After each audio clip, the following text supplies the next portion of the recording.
ان کے اوپر، ان کے امن کے اوپر وار کیا گیا، اور ہماری جو فوج ہے وہ اس امن کو بحال رکھنے کے لیے بہت ہی کارآمد طور پر متحرک ہے اور بہت زیادہ بہترین کردار ادا کرنے کے لیے ہمہ وقت تیار ہے، اور انشاءاللہ جتنے بھی بلوچستان کے امن کو نقصان پہنچانے والے عناصر ہیں ہماری فوج جو ہے ان کا کلا کما کرے گی انشاءاللہ۔ اور ان تمام موضوعات پر بات کرنے کے لیے جو شخصیت میرے ساتھ آج اسٹوڈیو میں موجود ہیں ان کا تعارف کرا دوں، تو جناب نوید امان خان صاحب ہمارے ساتھ موجود ہیں، مصنف بھی ہیں، تجزیہ کار بھی ہیں اور کالم نگار بھی ہیں۔ تو نوید امان صاحب، سب سے پہلے تو بات کریں گے شہباز شریف صاحب کی تنقید کے حوالے سے، کیونکہ 3 دن تک بیچارے وہ کر ہی نہیں سکے تقریر، اور ماحول آپ نے بھی دیکھا، ہم نے بھی دیکھا، عوام نے بھی دیکھا قومی اسمبلی کا کیا رہا، اور 3 دن بعد جب انہوں نے تقریر کی تو بڑا دھواں دھار اور ایک طویل خطاب کیا، اور اس میں انہوں نے یہی کہا جو مین پوائنٹ ہے جس کے اوپر میں آپ سے بات کرنا چاہوں گا کہ عوام کی جیب خالی ہے اور بجٹ جعلی ہے۔ یہ اصل میں 3 دن کے انتظار کے بعد طویل تقریر نہیں تھی، یہ 3 برس کے انتظار کے بعد طویل تقریر تھی۔ انہیں 3 برس سے بات کرنے کا موقع ہی نہیں دیا جا رہا تھا، اور وہ قائد حزب اختلاف ہیں، وہ ایک اس ملک کے ایک بڑی پارٹی کی لیڈنگ پارٹی کے سربراہ ہیں، صدر ہیں، اور اگر آپ اسمبلی میں، ایوان میں، جہاں پر تمام پاکستان کے عوام نے اپنے منتخب نمائندوں کو بھیجا ہے، اس منتخب نمائندے کو اگر آپ بات کرنے کی اجازت نہیں دیں گے تو آپ اس سے تقریباً آدھے یا لاکھوں لوگوں کے نمائندے کو آپ بات نہ کرنے کا جو حق ان کا سلب کر رہے ہیں، وہ ان عوام کا حق سلب کر رہے ہیں۔ ان کو اپنی بات تو کرنے دیں، کیونکہ وہ بھی تو عوام کی ہی نمائندگی کرتے ہیں۔ باقی تمام اپوزیشن کے جتنی بھی پارٹیز ہیں، جو ممبران آئے ہیں، وہ عوام ہی کے نمائندہ ہیں۔ تو آپ پرائم منسٹر صرف پی ٹی آئی کے نہیں ہیں، آپ تو پورے پاکستان کے پرائم منسٹر ہیں، آپ شہباز شریف صاحب کے بھی پرائم منسٹر ہیں، آپ ان تمام ووٹرز کے بھی ہیں جنہوں نے شہباز شریف یا نواز شریف کو ووٹس دیے۔ اگر شہباز شریف صاحب یہ کہتے ہیں کہ عوام کی جیب خالی ہے تو وہ کچھ غلط نہیں کہتے، تو کیا عوام کی جیب خالی نہیں ہے؟ بالکل ہے۔ یہ ہے کہ پچھلے دور میں یا ان سے پچھلے جو سیاسی ادوار آئے ان میں بھی عوام کی حالت کو زیادہ اچھی نہیں تھی، لیکن اب تو دگرگوں ہے، اب تو ناگفتہ بے ہے، اب تو بہت بری حالت ہو گئی ہے۔ اور آپ اگر بجٹ کا حال پوچھیں تو ایک عام آدمی سے پوچھیں، آپ اعداد و شمار کے چکر میں نہ پڑیں، آپ لمبے گراف کے چکر میں نہ پڑیں۔ عام آدمی کو بھی اعداد و شمار سے کوئی غرض نہیں ہوتا، اسے تو اپنی روٹی کپڑے اور مکان سے غرض ہے، اپنی دکان سے غرض ہے، اپنے کاروبار سے غرض ہے۔ اب اسے تو صرف روٹی ہی کی غرض رہ گئی ہے، اب اسے روٹی کی غرض رہ گئی ہے، باقی تمام چیزیں بھی پیچھے ہو گئی ہیں۔ اب اگر آپ اس کو روٹی تک نہیں پہنچا سکتے تو آپ جتنے مرضی گراف بنا لیں اور جتنے مرضی اعداد و شمار کے ڈھیر لگا دیں، لا حاصل ہے۔ عام آدمی کو 2-3 چیزوں کی ضرورت ہے۔ ایک تو اس کو عزت کے ساتھ روزگار چاہیے، اس کو تعلیم اور صحت چاہیے، اس کو جان مال کا، عزت آبرو کا تحفظ چاہیے۔ یہ تمام چیزیں اس کو میسر نہیں ہیں، جبکہ آپ اس سے وصول ہر وقت کرتے ہیں، خواہ وہ ملازم ہو سرکار کا یا وہ نہ ہو، وہ ہر دم آپ کو پے کرتا ہے۔ اگر وہ چائے کا ایک کپ بھی پیے گا تو بھی آپ کو پے کرے گا۔ تو جب آپ اس سے وصول کرتے ہیں تو آپ اس کو دیں بھی، اس کو تحفظ دیں، اس کو روزگار دیں، اس کو سکون دیں۔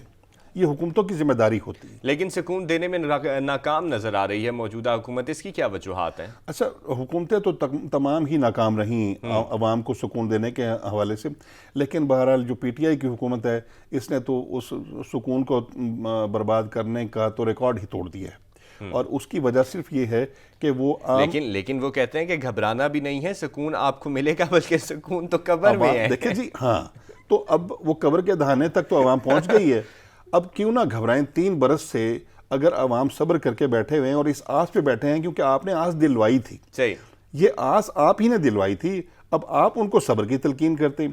آپ یا تو الیکشن سے پہلے کہہ دیتے ہیں کہ جی آپ 5 سال صبر کریں، آپ نے تو کہا تھا کہ میں 3 مہینے میں وہاں پہ دودھ اور شہد کی نہریں بہا دوں گا، اب آپ کہتے ہیں کہ صبر کریں۔ اب آپ یہ بھی نہیں کہتے کہ آپ 2 سال یا 3 سال صبر کریں، آپ تو یہ کہتے ہیں کہ ہم تو اگلے 5 سال بھی آئیں گے اور اگلے 5 سال بھی آپ صبر ہی کریں۔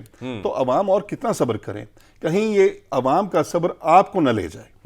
کیونکہ عوام کا جب صبر کا پیمانہ جب لبریز ہو جاتا ہے تو پھر حکومتیں جو ہیں وہ اس کے اندر بہ جاتی ہیں. ساتھ ہی نوید امان صاحب آپ سے یہ بھی جاننا چاہوں گا، جیسے کہ شہباز شریف صاحب نے تقریر تو بہت لمبی کی اور انہوں نے اس کے اندر یہ بھی کہا حاضری سے لے کر کرونا پالیسی تک وہ تنقید کا نشانہ بناتے رہے. حاضری کی بات جہاں تک ہے تو جو موجودہ حکومت ہے جب یہ اپوزیشن بینچوں پہ بیٹھا کرتی تھی تو نواز شریف صاحب کا تنقید کا نشانہ بنایا کرتی تھی کہ نواز شریف صاحب پارلیمنٹ کے اندر نہیں آتے. آج وہی پارلیمنٹ ہے اور جو اپوزیشن بیٹھا کرتی تھی آج وہ حکومتی بینچوں پر ہے اور وہاں پر بھی پارلیمنٹ میں وزیر اعظم صاحب نہیں آتے. اور کرونا پالیسی کے حوالے سے بھی بتائیے. رضا، بات یہ ہے کہ ہماری حکومتوں نے ہمیشہ بری روایات کو قائم رکھا ہے، چاہے نواز شریف صاحب کی حکومت ہو یا زرداری صاحب بے نظیر کی حکومت ہو یا اس سے پہلے بھی ہو.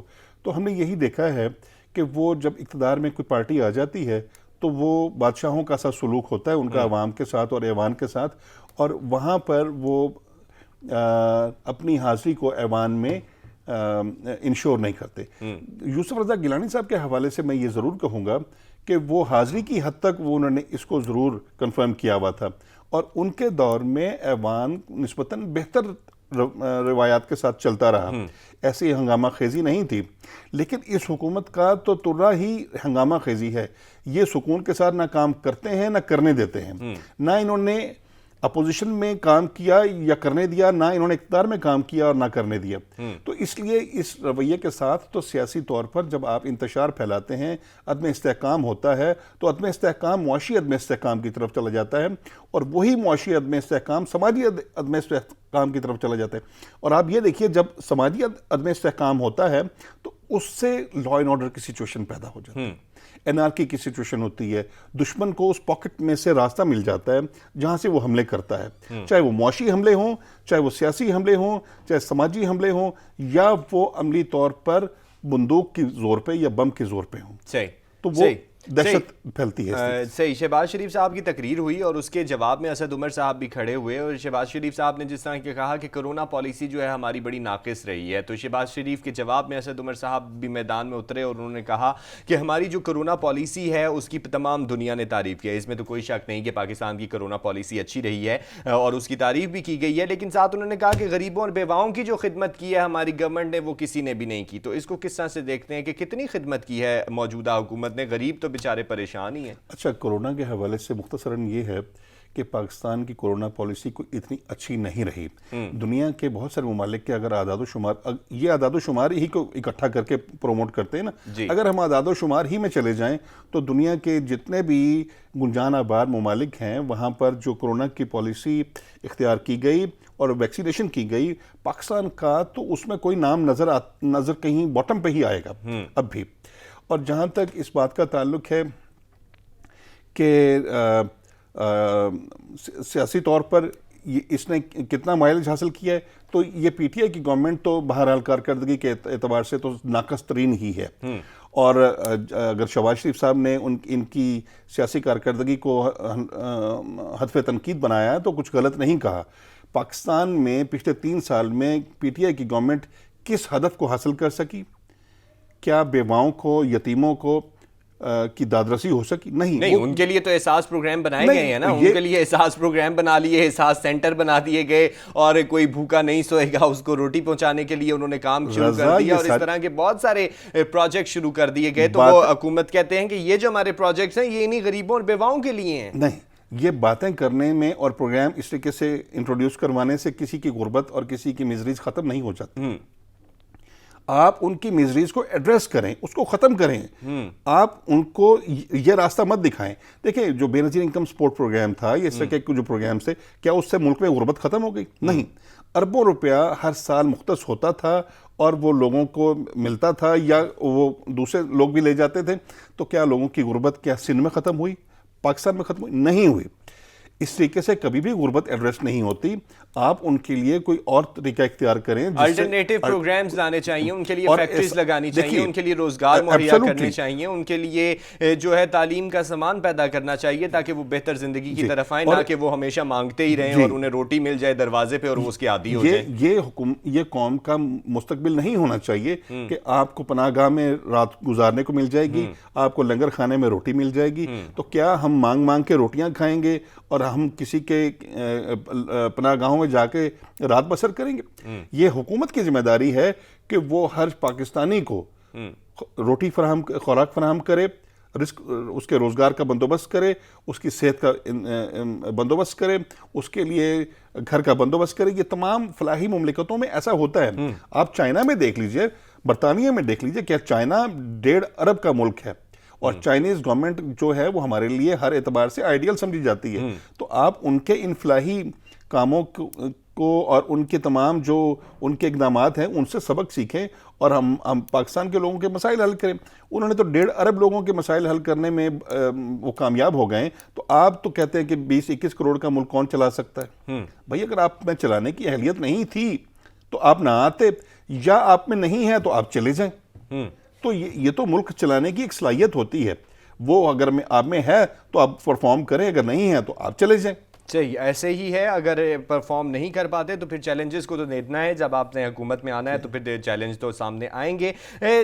نوید امان صاحب، گالم گلوچ کا کلچر ہمیں نظر آیا، جیسے کہ میں نے پہلے انٹروڈکشن میں بھی آپ نے کہا کہ گالم گلوچ کا کلچر پنجاب کا نہیں ہے، اور نہ ہی پورے پاکستان کا ہے، اور نہ ہی ہمارے کسی صوبے کا ہے۔ یہ کلچر ہمیں قومی اسمبلی کے اندر ہی نظر آیا، اور اب یہ کہا جا رہا ہے کہ گالم گلوچ نہیں ہوگی، سینیٹائزر کی بوتلیں بھی نہیں چلیں گی، کاپیاں بھی نہیں چلیں گی، بجٹ کے صفحے بھی نہیں پھاڑے جائیں گے، اور جتنے بھی آگے اجلاس ہونے والے ہیں اس میں بھی افہام و تفہیم کے ساتھ بات کی جائے گی۔ تو کیا آپ کو آئندہ ہونے والے اجلاس میں حکومت اور اپوزیشن میں افہام و تفہیم ہوتی نظر آ رہی ہے کہ نہیں آ رہی ہے؟ یہ صرف اس جو معاملہ کل ہوا اس کو پس پش ڈالنے کے لیے یہ باتیں کی جا رہی ہیں؟ اچھا، ایسا تو کبھی بھی نہیں ہوگا کہ پاکستان میں ایوان میں کوئی شائستگی نظر آ جائے۔ جی، اتنی ناشائستگی پہلے نہیں تھی جو اب ہو گئی ہے۔ صحیح۔ اس کی وجہ یہ ہے کہ یہ تمام حالات کو سنبھالنا ہمیشہ حکومتوں کا کام ہوتا ہے۔ اس کے باوجود کہ اپوزیشن کی بھی ذمہ داری اتنی ہی ہوتی ہے، لیکن اصل جو بڑا پن ہے وہ حکومت کا ہوتا ہے۔ اگر یہاں پر نواز شریف صاحب یا زرداری صاحب یا کوئی اور شخص ہوتا تو اسی اپوزیشن نے جو پی ٹی آئی کی ہو سکتی، اسی نے ان کو اس کا مورد الزام ٹھہرانا تھا۔ لیکن اب آپ یہ دیکھیں کہ جب عمران خان صاحب فردوس عاشق اعوان کے اے سی سیالکوٹ پر لیش آؤٹ کرنے کو انکریج کریں گے تو اس کا نتیجہ یہ نکلے گا کہ وہ خاتون حکومت کا حصہ ہونے کے باوجود، چونکہ زیادہ ذمہ داری ہوتی ہے، انہوں نے ٹی وی ٹاک شو میں پیپلز پارٹی کے ایم این اے کو تھپڑ مارا، جی، قادر مندوخیل صاحب کو، تو یہ انکریج ہوئی، اور عمران خان صاحب اس کارکردگی پہ خوش ہوئے۔ فردوس عاشق اعوان کو یہ ضرورت اس وجہ سے ہوئی کہ عمران خان صاحب نے ان کو شے دی سیالکوٹ والے واقعے کے بعد، ان کو سلب کرنے کی بجائے ان کو اپریشیٹ کیا، جس کی وجہ سے وہ یہاں تک آئیں۔ تو یہ رویہ پھر آج ہم نے علی نواز اعوان کو بھی دیکھ لیا کس طریقے سے انہوں نے گالی گلوچ کی اسمبلی کے اندر، جو شرمناک بات ہے۔ ماں بہنوں کی گالیاں ان خواتین کی موجودگی میں جو اسمبلی کے اندر موجود ہیں، اور وہ شاید اس لیے خواتین لائی گئی تھیں کہ شاید ان مرد حضرات کو شرم آ جائے کہ ان کی موجودگی میں شائستگی کا رویہ اختیار کریں، لیکن وہاں پر جو پھکڑ پن، جو بازاری پن کا ہم نے مظاہرہ دیکھا۔ لیکن عثمان بزدار صاحب کہتے ہیں کہ یہ جو جماعت ہے نون لیگ، ان کو تو خواتین پر حملہ کرنے کی عادت ہے، انہوں نے تو خواتین کو کا بھی پاس نہیں رکھا، حالانکہ باتیں دونوں طرف سے ہوئی ہیں، لیکن ایک دوسرے کو بس مورد الزام ٹھہرا کر بری ہونے کی کوشش کی جا رہی ہے۔ اصل میں ذمہ داری کس پر عائد ہوتی ہے کہ یہ جو ایوان تھا اس کو چلانا، اور اچھے طریقے سے چلانا اور شائستگی کے ساتھ چلانا، اس کی ذمہ داری، حقیقی ذمہ داری کس پہ عائد ہوتی ہے؟ یہ تو قائد ایوان پر آتی ہے، سپیکرز پہ ہوتا ہے یا قائد حزب اقتدار پہ ہوتا ہے، سب سے زیادہ بڑی ذمہ داری انہی کی ہوتی ہے، کیونکہ ان کے پاس طاقت ہوتی ہے اور ان کے پاس انفراسٹرکچر ان کے کنٹرول میں ہوتا ہے۔ اگر وہ اپنے ساتھیوں کو احسن طریقے سے مینج نہیں کر سکتے ایوان کے اندر، تو باقی ملک کو کیسے چلائیں گے، باقی معاملات کو کیسے ہینڈل کریں گے؟ تو یہ تمام تر ذمہ داری ان کی بنتی ہے۔ لیکن اس کے ساتھ ساتھ آپ یہ دیکھیں کہ جو اپوزیشن ہوتی ہے وہ بھی برابر کی ذمہ دار ہوتی ہے۔ جہاں تک اپنے کردار ادا کرنے کا تعلق ہے تو اپوزیشن کو بھی اپنا وہی مثبت کردار ادا کرنا چاہیے جو حزب اقتدار کو کرنا چاہیے. لیکن اپوزیشن کہہ رہی ہے کہ یہ تمام کا تمام جو رویہ ہے یہ حکومت کی طرف سے کیا جاتا ہے. جیسے بلاول بھٹو صاحب کی تنقید کو آپ دیکھ لیں تو انہوں نے تو جس نے شہباز شریف صاحب نے کل اور آج بلاول بھٹو زرداری صاحب نے سارے کے سارے الزام جو ہے وزیر اعظم صاحب پہ دھر دیا اور انہوں نے کہا کہ وزیر اعظم صاحب جو ہیں ہرگز بچ کے نہیں جا سکتے. کیا یہ بات درست ہے کہ انہی کی ایما پر ہو رہا ہے؟ بالکل یہ عمران خان صاحب کے ایما پہ ہی ہو رہا ہے. آپ یہ دیکھیں کہ عمران خان صاحب نے 3 سال میں جو کلچر پروموٹ کیا ہے وہ کلچر پاکستان میں عدم استحکام کا کلچر ہے, عدم برداشت کا کلچر ہے. آپ اس کلچر کو آپ جب اقتدار سے جائیں گے تو قوم کو یہ کلچر اور یہ انداز اور یہ تربیت دے کے جائیں گے. ہماری قوم تو پہلے ہی مری ہوئی ہے, پٹی ہوئی ہے. ہماری قوم میں تو تربیت کے پہلے ہی فقدان تھا. ہماری قوم کی تربیت تو پہلی حکومتوں نے بھی ایسی اچھی نہیں کی تھی. تو آپ نے آ کر ان کی کردار سازی اور ان کی جو تربیت کا بیڑا تھا اس کا بیڑا غرق کر دیا ہے یا اس کا بیڑا آپ نے بہتر کیا ہے. تو اس لیے آپ آئیڈیل تھے قوم کے. اقتدار میں آنے سے پہلے بھی لوگ آپ کو آئیڈلائز کرتے تھے, لیکن شاید قوم کو اتنا نہیں پتا تھا کہ آپ اس قدر بد تہذیب اور بد تہذیبی کے کلچر کو پروموٹ کریں گے. لیکن وہ تو دھرنا کلچر میں بھی ہمیں تمام چیزیں واپس سامنے آ چکی تھیں, کیونکہ اگر دھرنا کلچر کو بھی پروموٹ کیا ہے تو اس کا بھی سہرا جو ہے پاکستان تحریک انصاف کو جاتا ہے. اب تو جو بھی دھرنا ہوتا ہے تو وہ ڈی چوک پہ اور یا فیض آباد چوک پہ پہنچ جاتے ہیں لوگ اور کہتے ہیں جی کہ ہم تو اپنے حق کی بات کر رہے ہیں. اور جس طرح سے وہ اس طرح حق لینے کی کوشش کرتے ہیں یہ بھی ایک بہت ہی بد تہذیبی کا طریقہ کار ہے, یہ غیر شائستہ طریقہ کار ہے. اور جو ڈی چوک پر جو دھما چوکڑی مچی اور جو وہاں پہ بد تہذیبیاں ہوئیں وہ پوری دنیا نے دیکھی. تو آپ پوری قوم کی ماؤں بہنوں کو وہاں پہ کیا تحفظ فراہم کریں گے جہاں پر آپ نے اکھڑا بنا دیا اس کلچر کو. تو وہی کلچر جب آپ اقتدار میں آئے تو آپ نے اسمبلی میں بنا دیا. تو اس طریقے سے ملک نہیں چلتا. جس کا نقصان یہ ہو رہا ہے آپ اپنے بارڈرز پہ دیکھیے, جب ملک کے اندر عدم استحکام اور عدم برداشت ہوگا اور آپ ایک دوسرے کے گریبانوں کو ہاتھ میں لیں گے, گریبان چاک کریں گے, تو آپ کا انٹرنیشنل جو ایشوز ہیں اس پر آپ کی توجہ نہیں ہوگی. انٹرنیشنل ایشوز پر بھی توجہ جو ہے وہ کم ہو جائے گی. نوید صاحب یہاں پر بریک لے رہے ہیں. ناظرین بریک پہ جا رہے ہیں اور واپس آئیں گے تو اتحادی اور حکومتی جو ترجمان ہے وہ بھی آمنے سامنے نظر آئے ہیں, کیونکہ حکومتی اجلاس کے اندر. تو ہمارے ساتھ رہیے گا, اس پر واپس آ کر بات کرتے ہیں.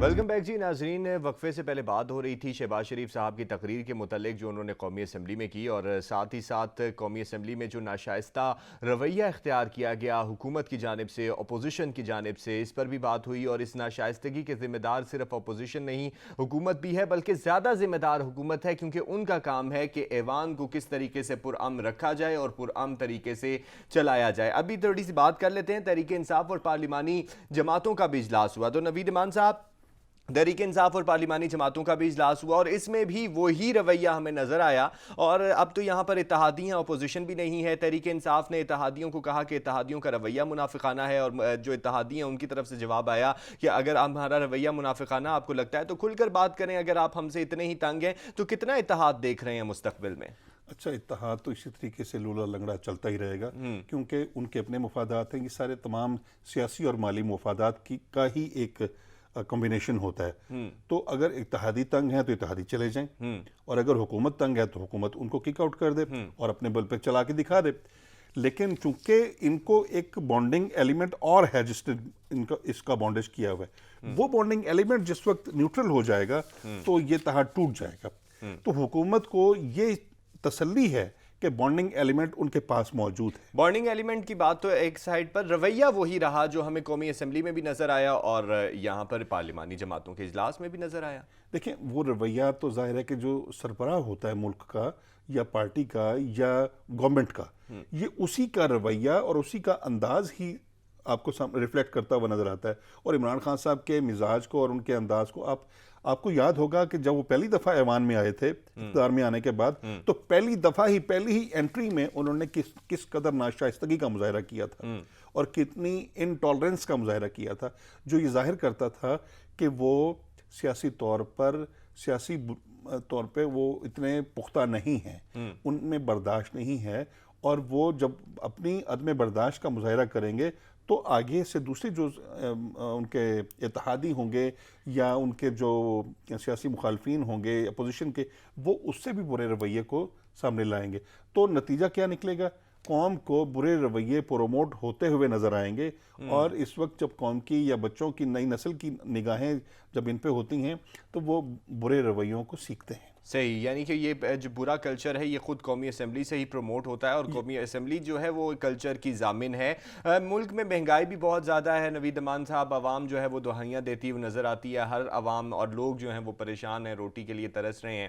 حمزہ شہباز صاحب نے بھی صوبائی اسمبلی کے اندر بڑی تقریر کی اور انہوں نے کہا کہ حکومت نے عوام کو سبز باغ دکھائے، اور پھر سبز باغ دکھانے کے بعد جو ہے انہوں نے یو ٹرن بھی لے لیا، کیونکہ یو ٹرن لینے میں حکومت مشہور ہو چکی ہے، اور عوام کو بے روزگاری کے لیے اور مہنگائی کے لیے بے یار و مددگار چھوڑ دیا گیا ہے. تو کتنا عوام بے روزگاری کے لیے اور جو مہنگائی ہے اس میں بے یار و مددگار آپ کو نظر آتی ہے؟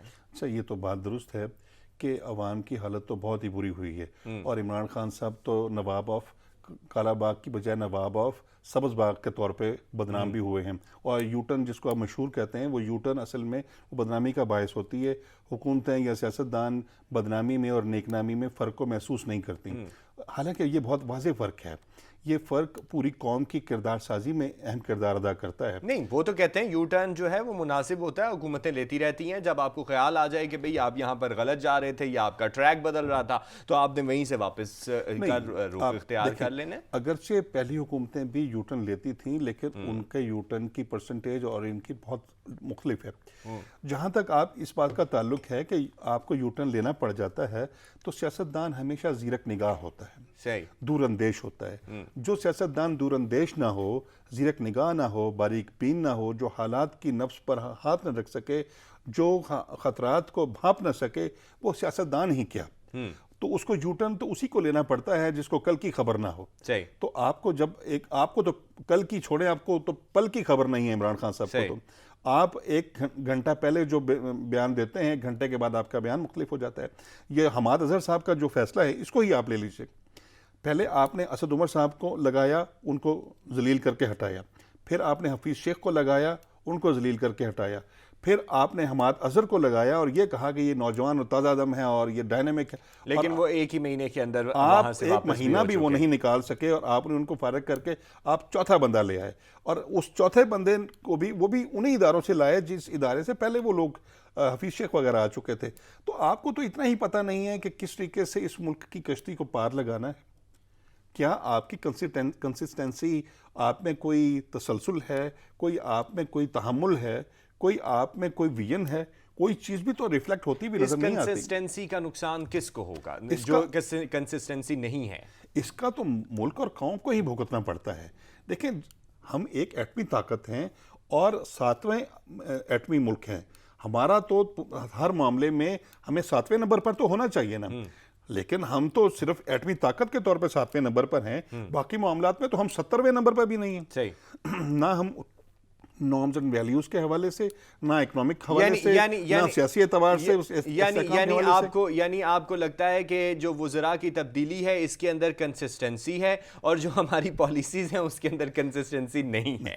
اور وزراء کی تبدیلی میں بھی کوئی تبدیلی نہیں ہے، ان کے پورٹ فولیوز چینج کر دیے جاتے ہیں، اور عوام کو یہ بتایا جاتا ہے کہ ہم نے دیکھیں کس طریقے سے ہم ایکشن لے رہے ہیں، اکاؤنٹیبلٹی کرتے ہیں. جبکہ آپ ایک شخص کو ایک جگہ سے اے سے ہٹا کے بی پہ لگا دیں اور بی والے کو سی پہ لگا دیں تو اس سے کون سی تبدیلی آتی ہے؟ صحیح، اس سے تبدیلی نہیں آتی. اب دیکھیں، غلام سرور صاحب کے اوپر رنگ روڈ والا معاملہ آیا، کوئی سزا ہوئی نہیں. زلفی بخاری صاحب اس میں انوالو ہوئے، وہ تو انہوں نے تو کہا تھا کہ میں واپس آ جاؤں گا، لیکن وہ ابھی تک واپس بھی نہیں آئے. عامر کیانی صاحب جو ادویات کے معاملے میں اسکینڈل میں آئے، ان کے اوپر بات آئی، ان کو کوئی سزا نہیں ہوئی. اس کے بعد جو اظہر صاحب انہوں نے ڈاکٹر ظفر مرزا کو دیا پورٹ فولیو، وہ اس چکر میں آئے، ان کو کوئی سزا نہیں ہوئی. تو کتنے لوگ آئے؟ خسرو بختیار صاحب ہیں، اس میں سب سے زیادہ شہرت یافتہ ہیں اس معاملے میں. خسرو بختیار صاحب کو بینیفیشری ہیں اور ان کے اوپر سوالیہ نشان آیا. آپ نے ان کو چینج کر کے برقرار رکھا. آئے تو گیڑے میں آئے تو جہانگیر ترین صاحب ہیں. جہانگیر، دیکھیے، جہانگیر ترین صاحب اگر وہ کہتے ہیں ہم نے اکاؤنٹیبلٹی کی ہے اور ہمارا جو سب سے بڑا تھم تھا, ہمارا جو سب سے بڑا سپورٹر تھا, ہماری جو پارٹی کو سب سے زیادہ آگے لانے والی شخصیت تھی, صدیوں سے سالوں سے ہمارے ساتھ تھی, وہ جہانگیر ترین صاحب تھے, ہم نے ان کی اکاؤنٹیبلٹی کی. دیکھو یہ تو احسن احمقانہ حرکت تھی عمران خان صاحب کے حوالے سے کہ آپ نے اسی شخص کو, اسی شاخ کو کاٹنے کی کوشش کی جس شاخ پر آپ خود بیٹھے ہوئے تھے, جنہوں نے اپنی آپ کی حکومت بنوائی. جس طریقے سے وہ جہاز بھر بھر کے ایم این ایس کے اور ایم پی ایس کے لاتے رہے اور واپسی پہ کچھ نہ کچھ اپنے ساتھ لے کے وہ وصول کرتے تھے آپ, اور آپ ان کے گلے میں وہ دوپٹے ڈالتے تھے اور ان کو اپنے پارٹی میں لے لیتے تھے. تو اس وقت تو جہانگیر ترین صاحب بہت اچھے تھے. اس کے بعد جہانگیر ترین صاحب کو آپ نے اس طریقے سے, کیونکہ وہ ایبسولوٹ پاور میں چلے گئے تھے, تو آپ نے ان کو اپنے لیے خطرہ سمجھا اور اس خطرے کو آپ کے کان میں ان کو خطرناک ترین شاہ محمود قریشی صاحب نے ثابت کیا. شاہ محمود قریشی صاحب پیپلز پی ٹی آئی میں انہوں نے پہلے جاوید ہاشمی صاحب کو وہاں سے نکلوایا, پھر انہوں نے جہانگیر ترین صاحب کو نکلوایا, کیونکہ وہ سمجھتے ہیں کہ ان کی موجودگی میں ان کے پی ٹی آئی کے اندر اقتدار میں یا ہیوی ویٹ ہونے یعنی یہ سارے تمام کے تمام سیاسی داؤ پیچ ہیں اور آپس میں ہی شاہ محمود قریشی صاحب کے داؤ پیچ ہیں, اور شاید یہ پی ٹی آئی کے لیے جو ہے وہ مشکلات کا سامنا بھی کرنا پڑے اس کو ان داؤ پیچوں کی وجہ سے. مستقبل میں تھوڑی سی بات کر لیتے ہیں سندھ کے حالات و واقعات کی وجہ سے بھی, کیونکہ اینٹی انکروچمنٹ سیل بہت زیادہ متحرک ہے, متاثرین سراپے احتجاج ہیں, دوسری طرف عدالت کے احکامات ہیں, سندھ حکومت نے ہاتھ کھڑے کر دیے ہیں. بنیادی سوال یہ ہے کہ ان لوگوں کو کیوں نہیں پکڑا جاتا اسی وقت جب اس قسم کی سوسائٹیز بن رہی ہوتی ہیں, اس قسم کی کچی آبادیاں بن رہی ہوتی ہیں, اور کیونکہ اگر اسی ٹائم کلا کما کر دیا جائے جب کوئی مسئلہ جنم لینے لگتا ہے تو زیادہ مناسب نہیں ہوگا کیا؟ اچھا اب آپ دیکھیے کہ جو بھی قانون ہوتا ہے, پاکستان کا آئین ہے یا قوانین ہے, وہ پورے پاکستان پر بلوچستان سے خیبر تک اور سندھ سے پنجاب تک اس کا اطلاق ہوتا ہے. ایسا نہیں ہوتا کہ آپ سندھ کے لیے کوئی اور بات کریں اور پنجاب کے لیے کوئی اور بات کریں. پنجاب میں 6140 غیر قانونی ہاؤسنگ سوسائٹیز کو ریگولرائز کیا وفاقی حکومت نے اب, اور صرف 2% جرمانہ, وہ صرف اس لیے کہ فیس سیونگ کے لیے کہ ہم کہہ سکیں کہ ہم نے تو ان کو جرمانہ ان کے اوپر لگا. آپ نے ان کو اجازت کیوں دی؟ جب وہ بن رہی تھیں تو آپ نے اس وقت کیوں نہیں پکڑا؟ آپ آنکھیں بند کر کے بیٹھے رہتے ہیں. کوئی ایک سوسائٹی کی بات نہیں ہو رہی, 6140 سوسائٹیز کی بات ہو رہی ہے. پھر غیر قانونی جو تعمیرات ہیں وہ ہر تحصیل اور ضلع کی حد تک ہو رہی ہوتی ہیں, تو جو لوکل گورنمنٹ ہوتی ہے وہ آنکھیں بند کر کے بیٹھی ہوتی ہے. لوکل گورنمنٹ وہ صوبائی حکومت اور وفاقی حکومت کا حصہ ہوتی ہیں. اسی طریقے سے اگر کراچی میں آپ یہ پابندی لگائیں گے کہ یہاں پر انکروچمنٹ ہے اور یہاں پر اس کو گرا دیا جائے اور اس کو ڈیمولش کر دیا جائے, تو پنجاب میں نہ کیا جائے. پرائم منسٹر ہاؤس خود ریگولرائز ہوا ہے. پرائم منسٹر صاحب کی جو اپنی رہائش ہے وہ اگر ریگولرائز ہو سکتی ہے کسی ضابطے کے تحت, تو باقیوں کو بھی کر لیا جائے. اور دیکھیے جب آپ اپنے لیے میرٹ اور رکھیں گے اور عوام کے لیے میرٹ اور رکھیں گے تو اس طریقے سے نہیں چلتا, انتشار پھیلتا ہے, بہت سے مسائل پیدا ہوں گے, انتشار پھیلتا ہے. آخر میں کیونکہ پروگرام کا وقت جو ہے وہ ختم ہونے جا رہا ہے, تو میں آپ سے جاننا چاہوں گا کہ بلوچستان کے حالات و واقعات پر بھی بات کریں گے تھوڑی سی, بہت شارٹ سا تجزیہ کہ بلوچستان کے حالات اور امن جو ہے ایک مرتبہ پھر سے متاثر ہو رہے ہیں, لیکن ہماری جو فوج کا کردار رہا ہے امن بحال کرنے میں وہ بھی قابل ستائش ہے. اور کل ہی بجٹ کے بعد بجٹ کے حوالے سے بھی وہاں پر احتجاج ہوئے اور اس کے بعد یہ حالات خراب ہو گئے, تو کیا کہیں گے اس حوالے سے؟ اچھا ایسا جو بلوچستان کے اور کے پی کے حالات ہیں, دونوں طرف ہمیں دوبارہ سے افغانستان کی طرف سے حملے ہوتے ہوئے نظر آتے ہیں, اور پاکستان کے اندر جو حملے شروع ہو گئے ہیں وہ پاکستان کے داخلی حالات کی وجہ سے ان کو شے ملتی ہے. پاکستان میں جتنا, میں نے آپ سے پہلے بھی عرض کیا تھا کہ جتنا عدم استحکام ہوگا سیاسی طور پر, وہی عدم استحکام امن عامہ کے حوالے سے ہوگا. افغانستان اس وقت دوبارہ فلیش پوائنٹ بن گیا ہے. افغانستان سے جو امریکہ کی فوجیں وہاں سے نکلی ہیں تو وہ علاقہ سے نہیں نکلی, ریجن میں موجود ہیں, اور وہ پاکستان میں اپنے آپ کو دوبارہ سے بیس کرنا چاہتی ہیں, یا وہ تاجکستان میں ان کا بیس آلریڈی موجود ہے. لیکن پاکستان انہیں بیس نہیں دے گا. میں نے یہ نہیں کہا کہ بیس دے دیا, میں نے کہا کرنا چاہتی ہیں. میں یہ واضح کہہ رہا ہوں کہ پاکستان کسی صورت میں بھی دینے کو تیار نہیں ہے. وہ افغانستان سے نکل کے وہ رہیں گے اسی ریجن میں.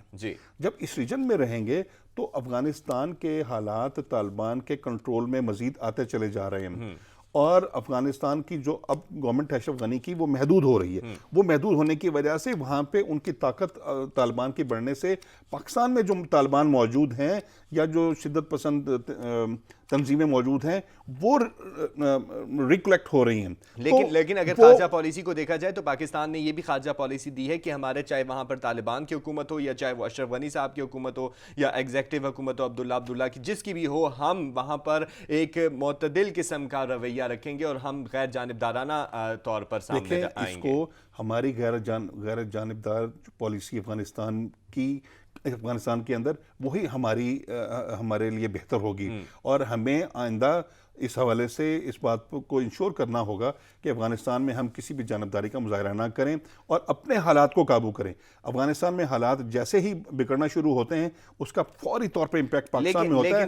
لیکن بلوچستان کے امن کو قائم رکھنے میں پاک فوج کا بہت زیادہ کردار رہا ہے اور ابھی بھی ISPR کی طرف سے یہ پیغام جاری کیا گیا کہ ہم جتنے بھی عوام دشمن عناصر ہیں اور جو ملک دشمن عناصر ہیں ان کا قلع کما بھی کریں گے اور ان کو عبرت کا نشانہ بھی بنائیں گے. دیکھیں فوج تو اپنا کردار ادا کر رہی ہے لا اینڈ آرڈر کو مینٹین کرنے میں, لیکن حکومت کا اپنا ایک کردار ہوتا ہے مفاہمت کا اور ایک خاص تعلقات کا جو اندرونی طور پر ہوتے ہیں اور جو ہمارے ہمسائے ممالک کے ساتھ ہے.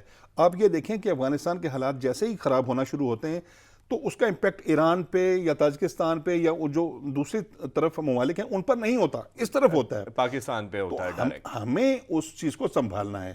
کیا اپوزیشن کے لیڈرز اس کو سنبھالنے کے لیے کوئی حکمت عملی اپنا رہے ہیں؟ کیا حکومت کا کوئی بھی آپ کو اس طریقے سے کوئی رد عمل صحیح یعنی حکومت کے اوپر بھی ذمہ داری عائد ہوتی ہے کہ وہ کس طریقے سے امن کو قائم رکھے, کیونکہ جتنا سیاسی استحکام ہوگا اتنا ہی امن و امان کے حوالے سے بھی اور بارڈرز کے اوپر بھی استحکام ہوگا. پاک فوج کا بہت زیادہ کردار ہے اور وہ پاک فوج جو ہے امن قائم کرنے میں ہمیشہ جو ہے پیش رہی ہے, اس لیے ہم پاک فوج کو سلام بھی پیش کرتے رہے ہیں اور کرتے بھی ہیں. اپنا بہت سارا خیال رکھیے گا. پاکستان زندہ باد. اللہ حافظ.